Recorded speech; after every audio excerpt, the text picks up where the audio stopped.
Okay, so this chapter we'll be talking about the Americas and Oceania, looking primarily at the Toltecs and the Mexica, as well as some indigenous groups to Polynesia and Oceania. There we go. So the first thing we're going to look at is states and empires in Mesoamerica and North America. So prior to all of this, in your text, it talks about the end of Teotihuacan. And it kind of implies that it was overthrown from warfare and conquest. This textbook was published in 2000. It's now 2016. And what is said in your text is probably wrong. There's a lot of research out there that says that, and a lot of people a lot smarter than myself that say that Teotihuacan declined because it was overthrown from internal strife. There was too much division between the haves and the have-nots in society, and there's indication that a lot of the Temple of the Dead and some of the higher class people's places where they lived were destroyed. So that indicates that there was probably a peasant revolt of some sort in Teotihuacan that led to its decline. But what is said here is true. Societies had limited or no contact with Africa, Asia, or Europe. There was a brief presence of Scandinavians in Newfoundland and Canada, just kind of in the northeast portion. Scandinavians being Vikings, yes, that is Leif Erikson, for those of you who are into that type of stuff. And then there was also contact with some people in Australia from Asia, but very, very little. Oceania tended to be very isolated until the 19th century with the arrival of modern-day Australians who were part of the penal colony, but we'll talk about that later. Mesoamerica was in a period of war and conquest in the 8th century, so there's a lot of territorial disputes in Mesoamerica. But let's move on. The Toltecs were a regional state in the middle of Mexico, modern-day Mexico. Think Mexico City, very close to that, modern-day Mexico City.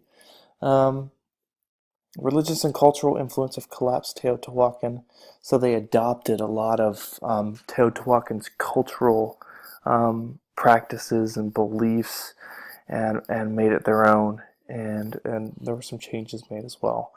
They were also known for their intense warfare, which we're going to get to more when we look at the Mexica, and what would later become known as the Aztec. The Toltecs migrated from northwest Mexico to settle at Tula, like I said, near modern-day Mexico City. So they were kind of the lesser-known tribes outside of Teotihuacan, and they would kind of benefit from the downfall of that city. And Teotihuacan also fell because there's a lot of indication that they were having droughts, which led to their decline as well. So when societies don't have enough food, they tend to go into a decline. The high point of the Toltecs was 950 to 1150 CE. The Teotihuacans before them declined in the 9th century, so the 800s. They had a population of about 660,000 in the city, 60,000 in the surrounding area. And a lot of the people there participated in what was known as CHINAMPAS farming, but we'll get to that in a little bit when we look at the Mexica. They also subjugated surrounding peoples, but again, we'll get to that when we talk about the Mexica, because they kind of made it their trademark. A civilization destroyed by internal strife and nomadic incursions by 1175 CE. So the Mexica would kind of bring about the decline of the Toltecs, who were also a major civilization. So here is a map of the Toltecs. As you can see, they're around modern-day Mexico City. They were centered around Lake Texcoco. I always say that wrong. And they would try to integrate people into their society further south of them as well. Now the Mexica would become the Aztecs, who a lot of us are familiar with, but we'll talk about them a little more in depth here in just a moment. Um, they were one of several groups that migrated into this region, as you can see, just like our older civilizations. While they're not nomadic, people on the move and people assimilating into new cultures tend to a lot of times bring about their downfall.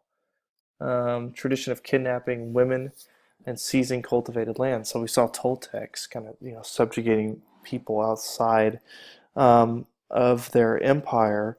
The Mexica would make it kind of what they would do on a regular. They had a reputation for it. They would kidnap women, seize land cultivated by others. So they would take the crops cultivated by others, and you know, they were constantly on the move, trying to subjugate and conquer other people. Um, as a result, and in your book, it says they ate fly eggs and snakes. Delicious, because they're constantly on the move. There's not much in the way of supporting, meat-wise around them. And we'll talk about that in a little bit. This region was not known for animal domestication, Mesoamerica or South America. Dredged soil from the lake bottom to create fertile plots of land, the CHINAMPAS system, where they could grow up to 7 crops a year. This is how they sustained themselves, off of agriculture. This region didn't really rely on rivers that much. Unlike our river valley civilizations that we studied earlier, Mesoamerica thrived on its lakes.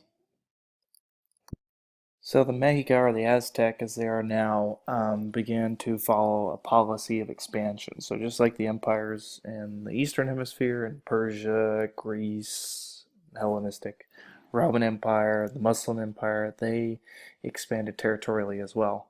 So the Mexica thrived on establishing a tributary state, meaning they would conquer other people and force them to pay them in tribute. So if you look at your map in your textbook on page 481, you'll see kind of that the Aztec Empire is centered around Teotihuacan, which is actually on a lake, or not Teotihuacan, on Tenochtitlan and Teotihuacan, which is actually on a lake bed, which might not seem like a good place to build an empire, but it was for this empire because it offered a place to grow crops when they dredged it, but it also offered them the ability to defend their city from invaders. It wouldn't be until the Spanish arrived in the 1500s, or the 1400s, I mean, that you'd see a decline in the city from disease. But we'll talk about that in one of our next chapters. But if, for those of you who have been to Mexico or are familiar with Mexico, this city was actually built quite close to where Mexico City is. The Spanish would build it, literally on top of the city, strangely enough. But they would conquer people to the on the Gulf Coast, so to their east, and to the south as well. They weren't able to conquer the west or the north very much. Those people were able to resist, but it did offer them the ability to get magnificent items, textiles, rabbit furs, clothes, jewelry, obsidian knives, you name it. They got it from the people that they conquered. So here's an example in your text on page 480 under tribute and trade. It says, from the state of Tochtepec on the Gulf Coast, for example, they included 9,600 cloaks, 1,600 women's garments, 200 loads of cacao, and 16,000 rubber balls, among other items. And we'll talk about the importance of rubber balls in the Mesoamerican ball game, which we'll talk about in a little bit. But let's move on.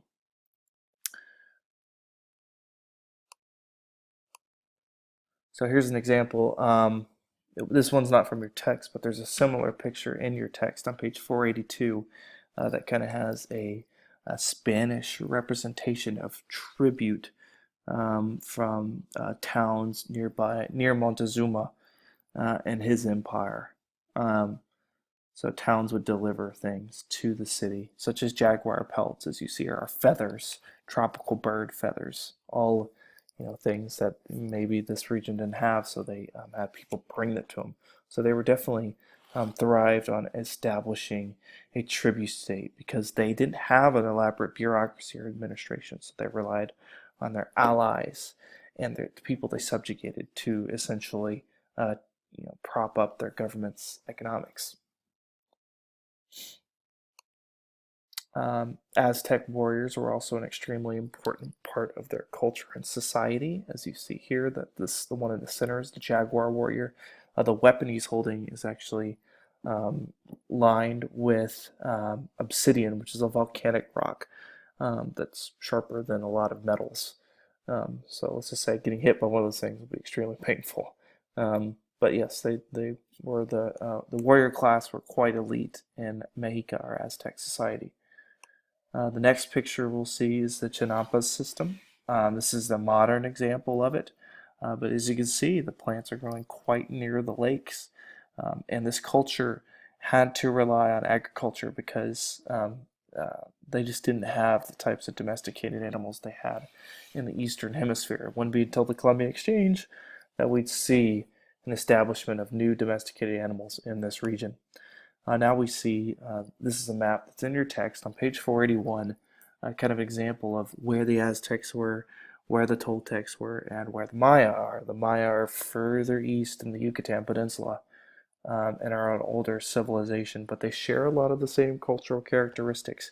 This Mesoamerican region is not, in a vacuum. Everybody's exchanging cultures, traditions, beliefs with one another, and you'll see some overlap between each of the cultures. So we're going to pause today, and we will continue to pick up our lecture tomorrow. Thanks.